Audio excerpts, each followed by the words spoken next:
Assalamualaikum warahmatullahi wabarakatuh. Alhamdulillah wassalatu wassalamu ala Rasulillah wa ala alihi wa sahbihi wa man tabi'ahum bi ihsanin ila yaumiddin, amma ba'du. Alhamdulillah, ma'asyiral ikhwah wal akhwat fid din rahimakumullah. Kita kembali bersyukur kepada Allah Subhanahu wa taala, memuji dan menyanjungnya atas semua limpahan nikmat dan karunia-Nya. Di kesempatan kali ini kita dipertemukan kembali dengan taufiknya dalam lanjutan pembahasan kitab yang sangat agung, kitab yang sangat bermanfaat, Al-Bidayah wan Nihayah, buah karya dari Al-Imam Al-Hafidh Abul Fida Ibnu Katsir rahimahullahu ta'ala. Saat ini kita sampai di halaqah ar-rabi'atu wal arba'un, halaqah yang ke-44 atau rekaman audio yang ke-44. Kita telah selesai, ya tentu dengan ringkas, ya membahas kisah-kisah atau beberapa sejarah yang disebutkan di dalam ayat-ayat Al-Quran atau hadis-hadis yang sahih yang terjadi di Bani Israel atau di zaman antara diutusnya Nabi Isa alaihissalatu wassalam dan Nabi kita yang mulia Nabi Muhammad sallallahu alaihi wasallam, ataupun sebelum Nabi Isa alaihissalatu wassalam. Maka saat ini sebelum membahas tentang sejarah Nabi kita yang mulia Nabi Muhammad sallallahu alaihi wasallam, Imam Ibnu Katsir rahimahullah ta'ala menyebutkan beberapa kisah sejarah sehubungan dengan bangsa Arab. Ya, ada pembahasan di sini dzikru akhbaril Arab, penjelasan tentang kisah bangsa Arab. Ya, asal usulnya bangsa Arab, baik itu bangsa Arab yang asli atau yang pendatang kemudian menghuni tanah Arab, termasuk tentu saja yang menghuni Mekah dan Madinah, suku-suku atau kabilah-kabilah yang ada di sana, supaya nanti berhubungan dengan pembahasan tentang sejarah Nabi kita yang mulia Nabi Muhammad sallallahu alaihi wasallam. Baik, sekarang kita bahas tentang kisah bangsa Arab atau asal usul bangsa Arab. Ada pendapat yang mengatakan semua bangsa Arab itu nasabnya atau nisbatnya sampai kepada Nabi Ismail ibnu Ibrahim alaihi wassalatu wassalam. Jadi semuanya adalah keturunan dari Nabi Ismail bin Ibrahim alaihi wassalatu wassalam, dua Nabi Allah yang mulia.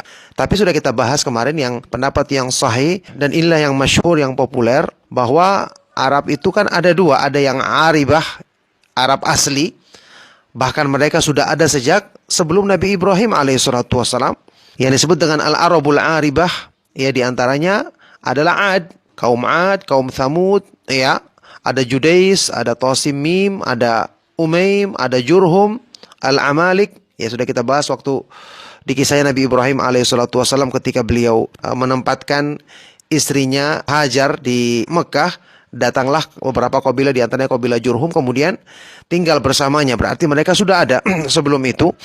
Inilah yang disebut dengan Al-Arabul Aribah, Arab yang merupakan penduduk asli.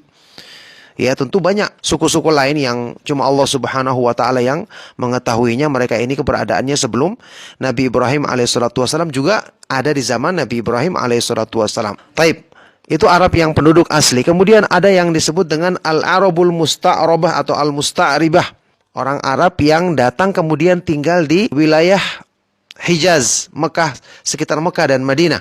Inilah yang disebut oleh Ibnu Katsir, pendapat yang sahih. Inilah yang mereka ini yang min dzurriyyati Ismail ibnu Ibrahim alaihi wassalam, dari keturunannya Ismail bin Ibrahim alaihi wassalatu wassalam. Ya, jadi inilah yang disebut dengan Al-Arabul Musta'rabah atau Al-Musta'ribah, Arab yang pendatang kemudian menempati negeri Arab, dalam hal ini Mekah dan Madinah utamanya tentu saja. Inilah yang merupakan keturunan Nabi Ismail alaihissalatu wassalam. Ada juga Arab Yaman. Arab Yaman yang nanti kita akan bahas di sini juga adalah Arab yang nanti akan keluar dari beberapa kabilah mereka yang kemudian tinggal di sekitar Mekah dan Madinah. Ya, Arab Yaman ini adalah kabilah Himyar, ya, suku Himyar. Pendapat yang masyhur adalah mereka dari kabilah Qahtan. Dan Qahtan ini ada beberapa pendapat yang mengatakan, ada yang mengatakan dia adalah anaknya Hud alaihissalatu wassalam. Ada juga yang mengatakan dia adalah termasuk keturunan Nabi Ismail alaihissalatu wassalam. Ya, ada yang mengatakan namanya adalah Qahtan ibnu Tayammun ibnu Kaidar ibnu Ismail alaihissalatu wassalam. Ya, dan ada pendapat lain yang menyebutkan tentang nasabnya. Ada hadis yang sahih dalam Sahih Imam Bukhari yang kemudian diberi judul oleh beliau hadis ini oleh Imam Bukhari rahimahullah taala, babu nisbatil Yaman ila Ismail alaihissalam. Bab nisbah, ya, penisbatan Yaman kepada Nabi Ismail alaihissalatu wassalam. Jadi orang-orang Arab Yaman itu merupakan keturunan Nabi Ismail alaihissalatu wassalam. Dibawakan di sini hadis yang sahih dengan sanadnya oleh Imam Bukhari rahimahullah taala dari Salamah radhiyallahu taala anhu, ya, Salamah ibnul Aqwa radhiyallahu taala anhu. Dia berkata, kharaja Rasulullah sallallahu alaihi wasallam ala qaumin min Aslam. Satu hari Rasulullah sallallahu alaihi wasallam keluar menemui satu kaum dari kabilah Aslam, yatanadhaluna bisuyuf, yang mereka sedang berlatih, ya, sedang berlomba dengan pedang-pedang mereka, berlomba memanah dan seterusnya. Faqala, maka Rasulullah sallallahu alaihi wasallam ketika itu bersabda kepada mereka, ya, kabilah Aslam ini dari Yaman, ya, irmu bani Ismail wa ana ma'a bani fulan li ahadil fariqaini fa amsaku bi aidihim. Rasulullah SAW ketika itu bersabda, irmu bani Ismail, lontarkanlah panah kalian wahai anak-anaknya Ismail, Nabi Ismail alaihissalatu wassalam maksudnya tentu saja, dan aku bersama kabilah Bani Fulan, yakni Bani yang satunya atau kabilah yang satunya, salah satu dari dua kelompok yang sedang berlatih ini. Sehingga kabilah Aslam ini akhirnya fa'amsaku bi'aidim, tidak jadi melontarkan panah mereka, ya. Maka Rasulullah SAW berkata, malakum, ada apa dengan kalian? Mereka berkata, wa kaifa narmi wa anta ma'abani fulan, bagaimana kami akan memanah sementara engkau bersama mereka, bersama Bani Fulan. Faqala, maka Rasulullah SAW bersabda, irmu wa ana ma'akum kullukum, lontarkanlah panah kalian dan aku bersama kalian semuanya. Aku bersama kalian semuanya. Ini hadis diriwayatkan oleh Imam Bukhari, ya, dan disebutkan dalam sebagian lafadznya, irmu bani Ismail fa inna abakum kana ramiyan. Lontarkanlah panah kalian wahai anak-anak Nabi Ismail alaihissalatu wassalam, karena ayah kalian adalah ayah kalian adalah Nabi Ismail alaihissalatu wassalam adalah seorang pemanah yang ulung. Nah, ini menyebutkan dengan tegas bahwasanya mereka, ya, orang-orang Arab Yaman ini adalah keturunan Nabi Ismail alaihissalatu wassalam, sebagaimana nanti yang akan disebutkan bahwa mereka nanti ketika banjir besar yang melanda mereka, kemudian mereka akan berpencar ke berbagai negeri atau tempat di Arab. Nah, kemudian disebutkan oleh Imam Bukhari, Bani Aslam ini disebutkan nama nisbat itu kepada seorang yang bernama Aslam ibnu Afsa ibnu Haritha ibnu Amr ibnu Amir ibnu Khuza'ah. Ya, itulah namanya. Khuza'ah di sini adalah nanti salah satu dari kabilah atau golongan yang kemudian terpencar dari kabilah-kabilah di negeri Saba di Yaman, yang nanti akan ada pembahasannya ketika Allah Subhanahu wa taala menimpakan mereka banjir besar disebabkan kedurhakaan mereka yang sebelumnya mereka memeluk agama yang benar, begitu. Dan suku yang ada di Madinah itu Al-Aus dan Khazraj adalah dari mereka, ya. Maka sehingga ketika Nabi SAW bersabda, irmu bani Ismail, ya, lontarkanlah panah kalian Bani Ismail, ini maksudnya adalah kepada suku yang ada di Madinah ketika itu, yaitu Al-Aus dan Khazraj, yang asal mereka adalah dari kabilah Aslam. Ini menunjukkan bahwa mereka adalah dari keturunan Nabi Ismail alaihissalatu wassalam. Meskipun ada sebagian dari para ulama yang menakwilkan hadis ini, mereka mengatakan ini maksudnya semua orang Arab dari keturunan Nabi Ismail alaihissalatu wassalam. Tapi jelas ini, kata Ibnu Katsir, takwil, ya, pemahaman yang sangat jauh, ya, menyelisihi tekstual dari hadis ini tanpa dalil, ya, tanpa dalil. Maka yang benar adalah jelas-jelas Nabi SAW mengatakan tentang mereka, ya, ini kabilah Aslam yang diantaranya Al-Aus dan Khazraj, ya, mereka adalah Bani Ismail, anak-anak dari Nabi Ismail alaihissalatu wassalam.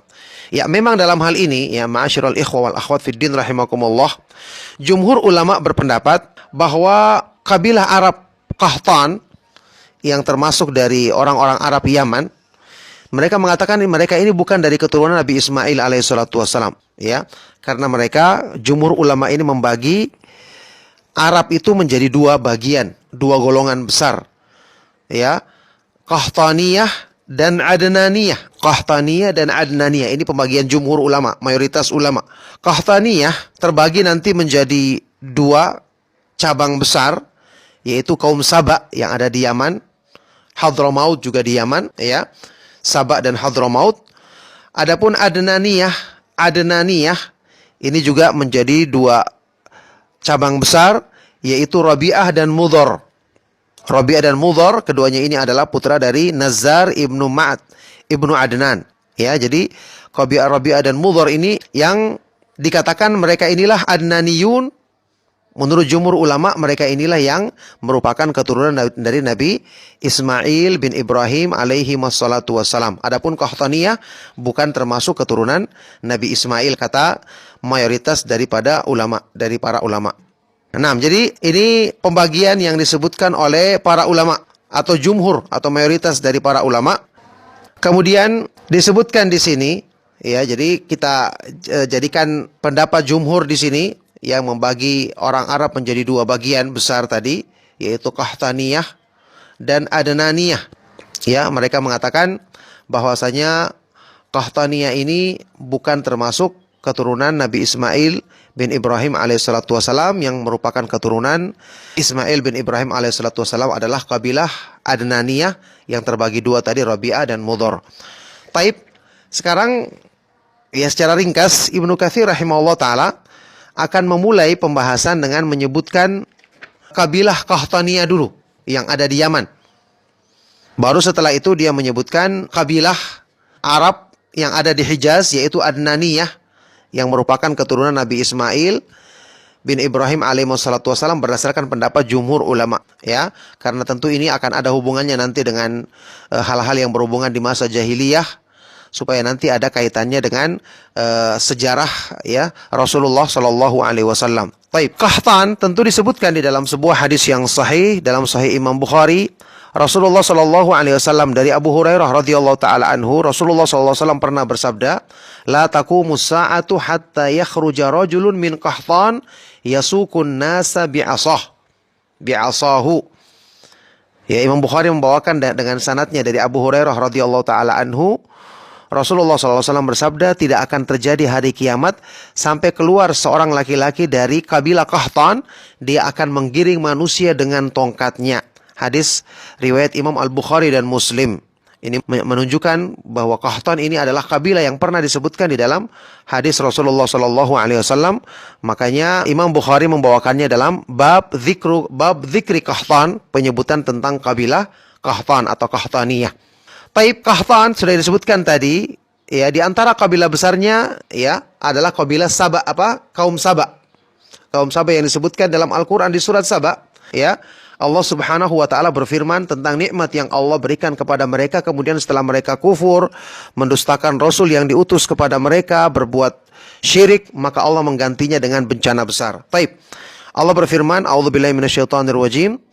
Laqad kana, surat Saba ayat 15 sampai 19, ya. Laqad kana li saba'in fi maskanihim ayatu jannatani an yamini wa shimal. Kulu min rizqi rabbikum washkuru lah baldatun tayyibatu wa rabbun ghafur. Fa'aradu fa'arsalna alaihim saylal arimi wa baddalnahum bijannatayhim jannataini dhawatai ukulin khamti wa athli wa syai'im min sidrin qalil.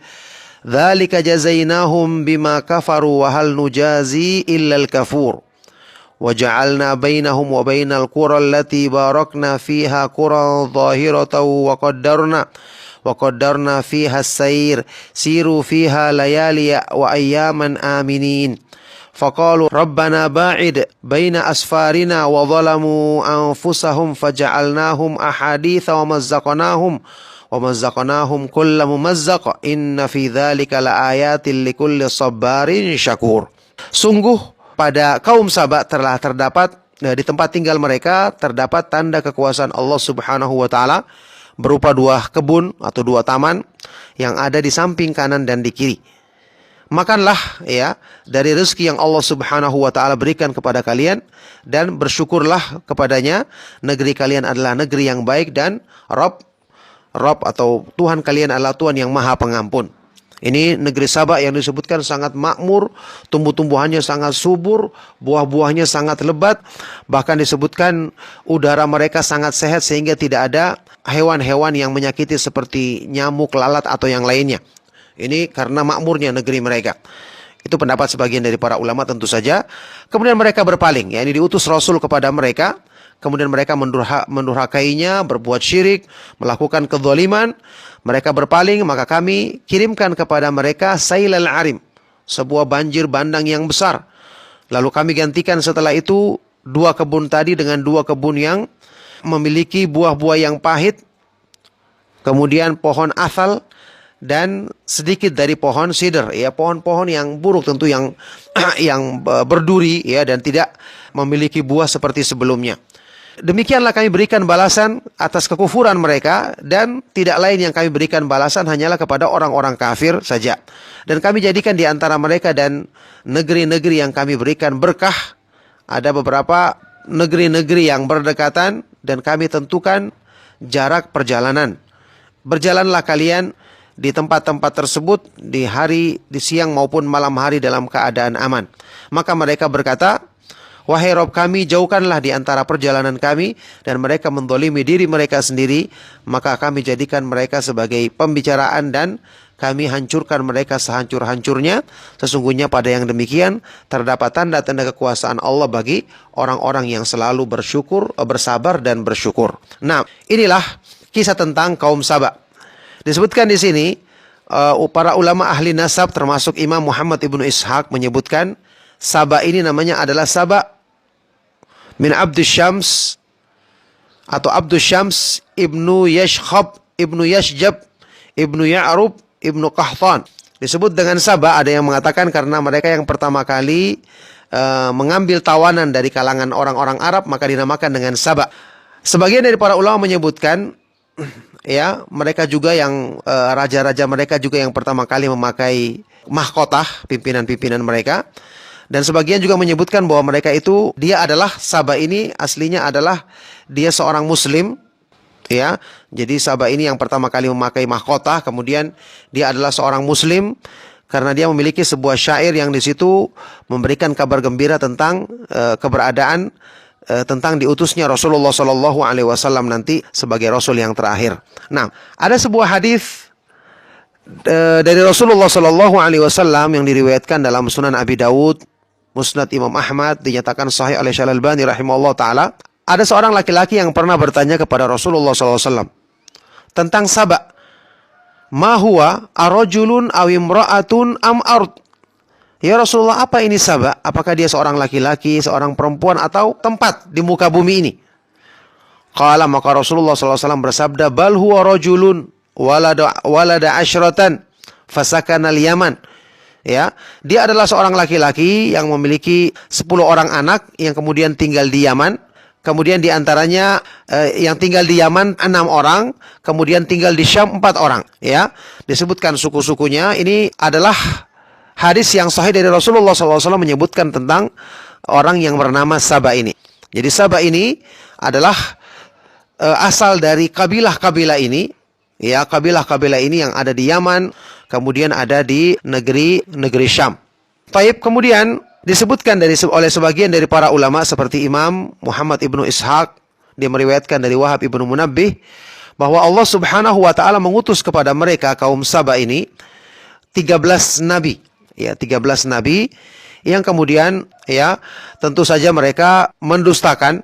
Kata Ibnu Katsir di sini, wal maksudnya di sini mereka ketika mereka berpaling dari petunjuk yang diserukan oleh para nabi tersebut kepada kesesatan, kemudian sajadul lisyams, mereka menyembah matahari sebagaimana yang sudah kita sebutkan di kisahnya Ratu Bilqis, ya. Jadi sebelum itu ya mereka melakukan perbuatan syirik, ya, perbuatan syirik menyembah matahari, menjadikan sembahan selain Allah Subhanahu wa taala.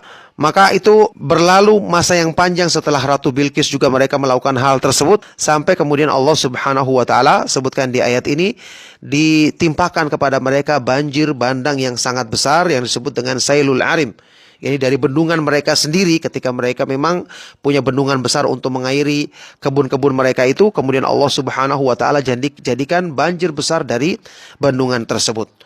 Yaitu yang disebutkan di dalam firman Allah Subhanahu wa taala yang tadi kita sebutkan. Nah, inilah kisah ringkas tentang kaum Saba, ya.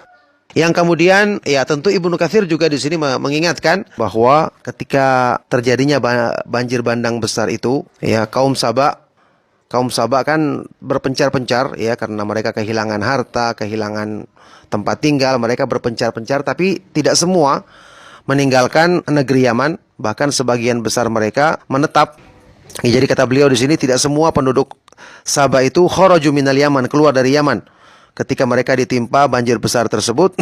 Bahkan sebagian besarnya masih menetap, tapi ada beberapa kabilah di kalangan mereka yang kemudian berpencar ke berbagai negeri, ya, di antaranya ada yang kemudian tinggal di negeri Hijaz, negeri antara Mekah dan Madinah. Di antaranya adalah kabilah Khuza'ah yang mereka ini tinggal di Mekah, ya, nanti akan disebutkan insyaallah tentang keadaan mereka.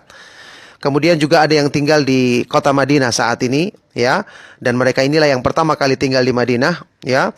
Ketika itu mereka tinggal di Madinah, kemudian setelah mereka ada beberapa kabilah, ada 3 kabilah dari orang-orang Yahudi yang juga tinggal bersama mereka, yaitu Bani Qainuqa, kemudian Bani Quraidah dan Bani Nadhir, yang kemudian mereka melakukan tahaluf, melakukan kesepakatan untuk saling bekerja sama, untuk saling membantu dengan kabilah yang ada di Madinah ini, yaitu Aus dan Khazraj tadi. Kemudian mereka tinggal bersama, ya. Ada juga kabilah lain dari Yaman yang tinggal di negeri Syam, kemudian menjadi orang-orang Nasrani di sana. Yang jelas yang berhubungan dengan pembahasan yang ada kaitannya nanti dengan sejarah Nabi Shallallahu Alaihi Wasallam adalah yang tinggal di Hijaz, di Makkah dan Madinah yang akan disebutkan nanti insya Allah. Tapi demikianlah sejarah singkat tentang kabilah-kabilah Arab, ya, yang kemudian juga tentang kabilah atau suku dari Saba, dari penduduk Yaman. Semoga bermanfaat untuk menambah wawasan kita dan menjadi sebab kebaikan untuk dunia dan akhirat kita. Mohon maaf atas segala yang salah dan kurang. Sallallahu wasallam wa barak ala nabiyina Muhammad wa ala alihi wa sahbihi wa man tabi'ahum bi ihsan ila yaumiddin walhamdulillahi rabbil alamin. Subhanakallahumma wa bihamdika asyhadu an la ilaha illa anta astaghfiruka wa atubu ilaik. Wassalamu alaikum warahmatullahi wabarakatuh.